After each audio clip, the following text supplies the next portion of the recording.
बहुत समय पहले सूर्यगर नाम का एक समृद्ध राज्य था। चारों ओर हरियाली, नदियाँ, मंदिर और सोने जैसे खेत।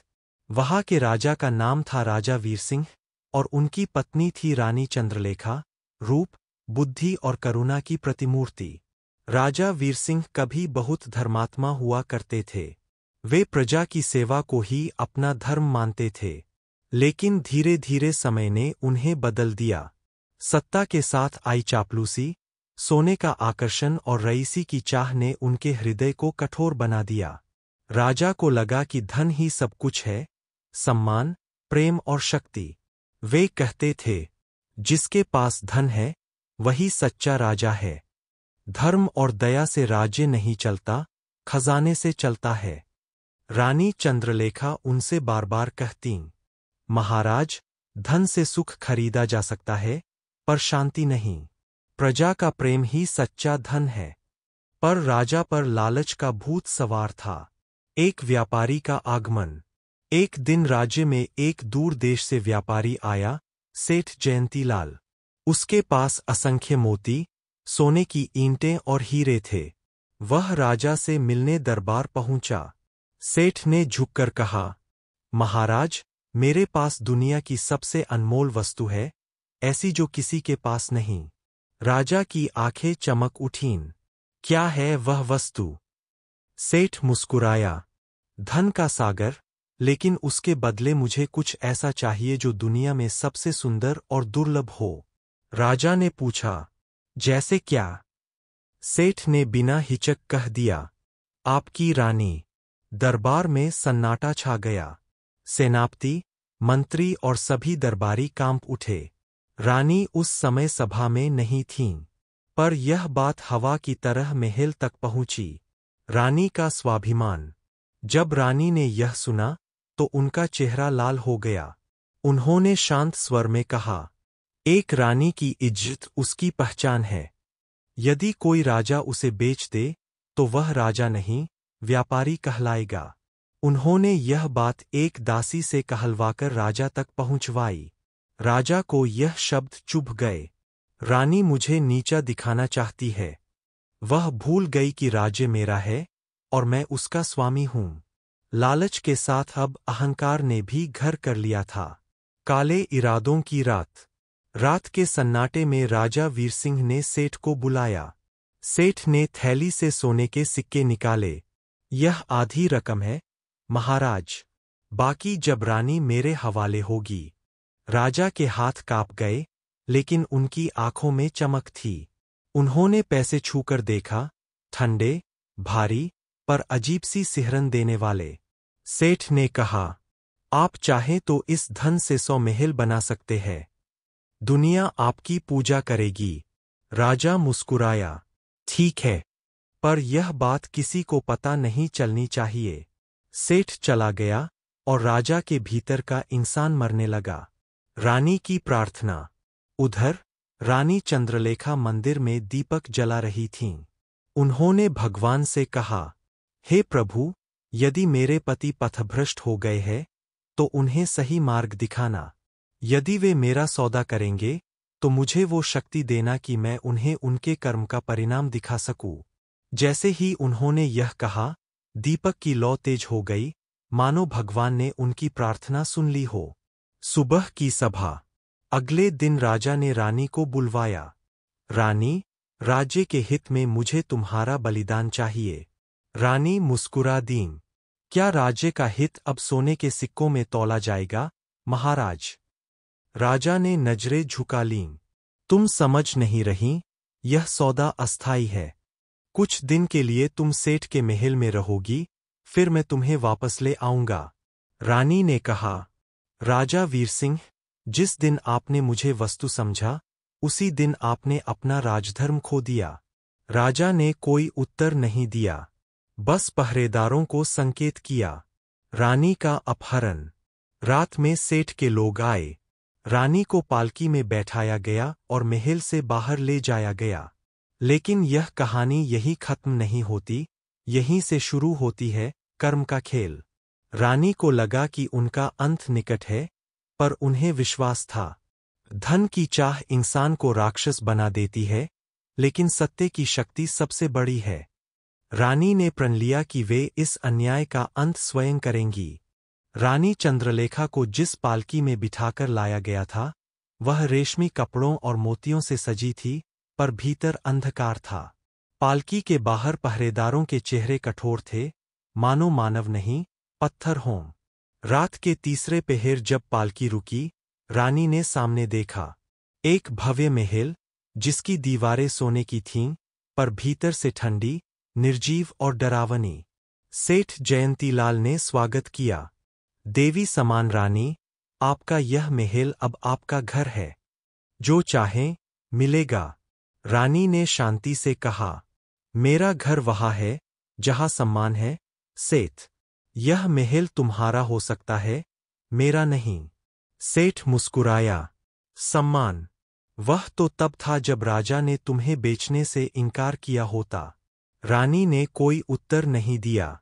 उनकी आंखों में आंसू नहीं थे, बल्कि आग थी, अपमान की और प्रतिज्ञा की। रानी की चतुराई। महल में चारों ओर वैभव था, सोने की थालियां, कीमती वस्त्र, दासियां। पर रानी ने उस सब को त्याग दिया। वे बस एक साधारण वस्त्र पहनकर मंदिर में बैठ जातीं। दिन गुजरे, हफ्ते बीते। सेठ को लगा, यह रानी तो उसके महल की शोभा बन जाएगी। लेकिन धीरे धीरे उसने देखा, महल के नौकर, दासियां, पहरेदार, सब रानी की भक्ति में डूब गए। वो कहतीं, धन से सम्मान नहीं मिलता, कर्म से मिलता है। और जो अपने कर्तव्य से भागे, वह राजा नहीं, दास होता है। सेठ को यह बात चुभी। यह औरत मेरे घर में रहकर मुझे ही नीचा दिखा रही है। लेकिन वह कुछ कर नहीं पाया, क्योंकि रानी के शब्द जैसे जादू की तरह सबके दिलों में उतर जाते थे। राजा की नींद उड़ गई। उधर सूर्यगर में राजा वीरसिंह का वैभव बढ़ गया था। महल सोने से चमकने लगे, बाजारों में उत्सव थे। पर राजा के मन में सन्नाटा था। हर रात जब वे सोने की कोशिश करते, तो उन्हें रानी की आवाज सुनाई देती। धन से शांति नहीं मिलती, वीरसिंह। राजा करवटें बदलते। उनका मन बेचैन हो गया। कभी कभी उन्हें लगता, रानी उनके सामने खड़ी है, दीपक की लौ में मुस्कुरा रही है। एक रात राजा ने स्वप्न देखा। रानी जलती हुई दीपक की लौ में कह रही थीं, तुमने मुझे बेचा नहीं, अपने भाग्य को बेच दिया। राजा चौंककर उठे। माथे पर पसीना था। साधु का आगमन। सुबह राजमहल के द्वार पर एक वृद्ध साधु आए। उनके चेहरे पर तेज था और हाथ में त्रिशूल। उन्होंने दरबान से कहा, राजा से कहो, उसके राज्य का सूर्य अस्त होने वाला है। राजा तक बात पहुंची। उन्होंने तुरंत साधु को बुलवाया। साधु ने प्रवेश किया और बोले, वीरसिंह, क्या तुम जानते हो कि जिस धन से तुमने रानी को बेचा, वह अब तुम्हें निगल जाएगा? राजा क्रोधित हो उठे। साधु, यह कैसी भविष्यवाणी है? मैं अब भी सबसे शक्तिशाली राजा हूं। साधु ने मुस्कुराकर कहा, शक्ति नहीं, पाप की जड़ हो तुम। वह रानी तुम्हारे जीवन की रक्षक थी। जिस क्षण तुमने उसे वस्तु समझा, उसी क्षण तुम्हारा विनाश लिखा गया। राजा कांप गए। विनाश? कैसे? साधु बोले, जब कोई रानी अपने आंसुओं से भूमि को भिगोती है, तो धरती खुद न्याय करती है। तुम्हें अपने कर्म का फल मिलेगा। समय आने दो। इतना कहकर साधु चले गए। रानी का तप। सेठ के महल में रानी अब प्रतिदिन प्रातःकाल पूजा करतीं। वे जल लेकर सूर्य की ओर कहतीं, हे प्रभु, यदि मेरा हृदय निर्मल है और मैंने किसी के प्रति अन्याय नहीं किया, तो उस राजा को उसका परिणाम दिखाना। धीरे धीरे महल के चारों ओर अजीब घटनाएं होने लगीं। सेठ का धन गायब होने लगा। उसके गोदाम में आग लग गई। नौकर भागने लगे। सेठ घबरा गया। वह रानी के पास आया और बोला, रानी, यह सब क्या है? मेरी संपत्ति मिट्टी हो रही है। रानी ने शांत स्वर में कहा, जो धन पाप से कमाया गया हो वह कभी टिकता नहीं। यह तो शुरुआत है।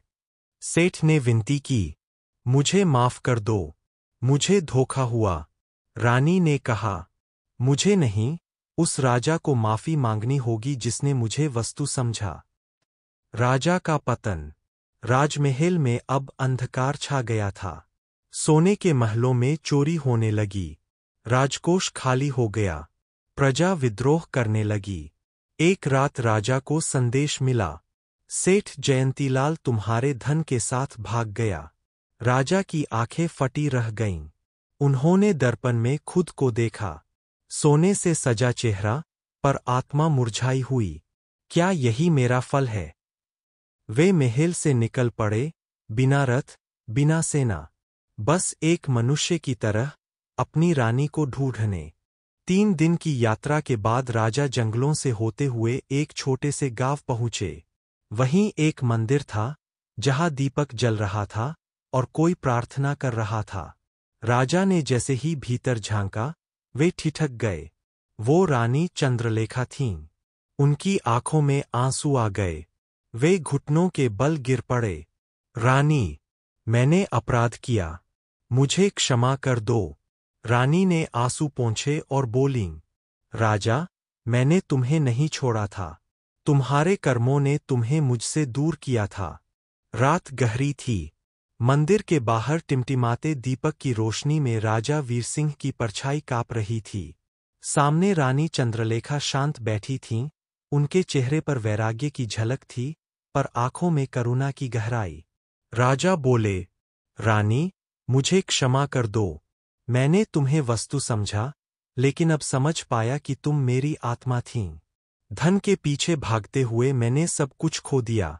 रानी ने आंसू भरी आंखों से कहा, राजा, मैं तुम्हें सजा नहीं देना चाहती, लेकिन जीवन की सच्चाई यह है कि जो दूसरों को बेच देता है, वो पहले खुद को खो देता है। राजा सिर झुकाकर बोले, मुझे प्रायश्चित का अवसर दो। रानी ने कहा, प्रायश्चित केवल शब्दों से नहीं, कर्म से होता है। लौट चलो अपनी प्रजा के बीच, वही तुम्हारी सच्ची परीक्षा होगी। राजा का पश्चाताप। अगले दिन राजा और रानी साधारण वेश में सूर्यगर लौटे। महल तक पहुंचने से पहले उन्होंने देखा, राजधानी वीरान थी, खेत सूखे पड़े थे और प्रजा भूखी थी। लोग राजा को देखकर फुसफुसाने लगे, वो लौट आया जिसने अपनी रानी को बेच दिया था। अब उसे कौन माफ करेगा? राजा चुप रहे। उन्होंने किसी से कुछ नहीं कहा, बस अपने हाथ जोड़ लिए। राजा ने महल के द्वार पर जाकर दरवाजा खटखटाया। पहरेदारों ने उन्हें पहचानने से इनकार कर दिया। हमारे राजा तो धनवान थे, तुम तो एक भिखारी लगते हो। राजा मुस्कुराए, हाँ, अब मैं वही हूँ, भिखारी, जिसने अपना सब कुछ खो दिया। रानी का मार्गदर्शन। रानी ने प्रजा को संबोधित किया, मेरे भाइयों, यह वही राजा है जिसने गलती की थी, लेकिन जिसने अपनी भूल स्वीकार ली, वह नया जन्म ले चुका है। यदि हम उसे क्षमा नहीं करेंगे, तो हम भी वैसा ही अन्यायी बन जाएंगे। उनके शब्दों में इतनी सच्चाई थी कि भीड़ शांत हो गई। एक वृद्ध किसान आगे आया और बोला, रानी, अगर आप उसे माफ कर सकती है, तो हम भी करेंगे। धीरे धीरे सारा नगर राजा के चारों ओर एकत्र हो गया। लोगों ने झुककर प्रणाम किया। राजा की आंखों से आंसू बह निकले। मुझे अब सत्ता नहीं चाहिए, केवल सेवा करनी है। राजा का नया जीवन। राजा वीरसिंह ने अपना ताज उतार दिया और कहा, अब से यह राज्य रानी चंद्रलेखा की देखरेख में रहेगा। मैं एक सेवक बनकर जनकल्याण करूंगा। उन्होंने मंदिरों की मरम्मत कराई, गरीबों के घर बनवाए और भूखों को अन्न दिया। धीरे धीरे राज्य फिर से समृद्ध होने लगा। प्रजा ने देखा कि उनका राजा अब पहले जैसा नहीं रहा। वो विनम्र था, दयालु था और सच्चा राजा बन चुका था। भगवान की परीक्षा। एक दिन एक वृद्ध साधु फिर आए, वही जिन्होंने पहले चेतावनी दी थी। उन्होंने राजा से पूछा, वीर सिंह, क्या अब तुम्हें धन की चाह नहीं? राजा ने कहा, नहीं महाराज, अब मुझे केवल शांति चाहिए। धन नहीं, मन का सुख चाहता हूं। साधु मुस्कुराए, तो जानो, यही सच्चा प्रायश्चित है। तुम्हारा पाप अब धुल गया है। उन्होंने आशीर्वाद देते हुए कहा, अब यह राज्य फिर से स्वर्ण भूमि बनेगा, क्योंकि इसका राजा अब धर्मराज है। जैसे ही साधु गए, मंदिर की घंटियां अपने आप बज उठीं। चारों ओर सुगंध फैल गई। लोगों ने देखा, सूरज की किरणें सीधे राजा और रानी पर पड़ रही थीं, जैसे भगवान स्वयं उन्हें आशीर्वाद दे रहे हों। राजा रानी का अंत और अमरता। वर्षों बाद, जब राजा वृद्ध हो चुके थे, उन्होंने अंतिम समय में रानी का हाथ थामा और कहा, तुम्हारे बिना मैं अधूरा था। तुम ही ने मुझे इंसान बनाया। रानी मुस्कुराईं। सच्चा प्रेम वही है जो आत्मा को बदल दे। तुम्हारा लालच मिट गया, अब तुम पूर्ण हो गए। दोनों ने एक साथ आखिरी सांस ली। कहा जाता है कि उस दिन आकाश में 2 तारे एक साथ चमके। लोगों ने उन्हें राजा तारा और रानी तारा नाम दिया। आज भी सूर्यगर के मंदिर में लोग दीप जलाकर कहते हैं, धन की चाह इंसान को राक्षस बना देती है, पर सच्चे पश्चाताप से राक्षस भी देव बन सकता है। राजा वीरसिंह और रानी चंद्रलेखा के निधन के बाद सूर्यगर में गहरा शोक छा गया।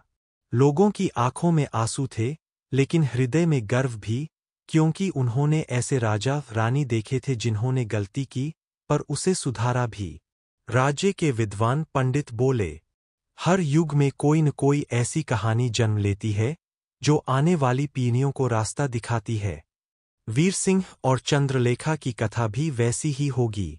उनकी याद में पूरे राज्य में दीप जलाए गए। हर गांव में लोग कहने लगे, राजा जिसने रानी को बेचा था, वही अंत में सबसे सच्चा राजा बन गया। रानी की प्रतिज्ञा का फल। समय बीतता गया। रानी चंद्रलेखा की प्रतिज्ञा, धन से बढ़कर सम्मान है, अब सूर्यगर के हर बच्चे की जुबान पर थी। जब कोई व्यापारी झूठ बोलता, तो लोग कहते, क्या तू भी वीरसिंह बनना चाहता है? और जब कोई व्यक्ति लालच छोड़कर सच्चाई अपनाता, तो लोग कहते, देखो, उसमें चंद्रलेखा की आत्मा है। रानी का नाम अब सिर्फ इतिहास नहीं, आस्था बन गया था। महल बना मंदिर। जहां कभी सेठ जयंतीलाल का सोने का महल था, वही महल अब खंडहर बन चुका था। लोग कहते थे, वहां रात को रानी की आवाज सुनाई देती है। सत्य की राह कठिन होती है, पर वही शांति देती है। वर्षों बाद उस जगह पर एक मंदिर बनाया गया, जिसे रानी मोक्षधाम कहा गया। मंदिर के द्वार पर आज भी यह वचन अंकित है, धन से खरीदी वस्तु टिकती नहीं, कर्म से कमाया सम्मान अमर रहता है। पीढ़ियों की सीख। सदियों गुजर गईं। सूर्यगर अब आधुनिक नगर बन गया, लेकिन जब भी वहां कोई विवाह होता, तो पंडित कथा के रूप में यही कहानी सुनाते। राजा जिसने रानी को बेचा था, उसने संसार को सिखाया, प्रेम का मोल नहीं, बस उसका सम्मान करो। स्कूलों में बच्चों को यह कहानी नैतिक शिक्षा के रूप में पढ़ाई जाने लगी। हर बच्चे को सिखाया जाता, लालच से जीत असंभव है और पश्चाताप से मुक्ति संभव। साधु की भविष्यवाणी पूरी हुई। एक दिन, सैकड़ों साल बाद, सूर्यगर में एक संत आया। वह वही स्थान देखकर मुस्कुराया जहां कभी साधु ने राजा को चेतावनी दी थी। उसने मंदिर की घंटी बजाई और बोला, अब समझ आया क्यों उस दिन भगवान ने मुझे यहां भेजा था। क्योंकि इस भूमि को एक उदाहरण बनना था कि गलती करना मानव है और उसे सुधारना ईश्वरत्व। रात में मंदिर में 2 दीपक जलते हैं, एक राजा के नाम से और एक रानी के नाम से। लोगों ने कई बार देखा कि जब भी कोई भक्त सच्चे दिल से प्रार्थना करता है, दोनों दीपक की लौ आपस में झुक जाती है, जैसे राजा और रानी फिर से एक दूसरे को प्रणाम कर रहे हों। कहते हैं, हर पूर्णिमा की रात मंदिर में मधुर गंध फैलती है और कोई अदृश्य स्वर कहता है, लालच ने हमें अलग किया, प्रेम ने हमें अमर बना दिया।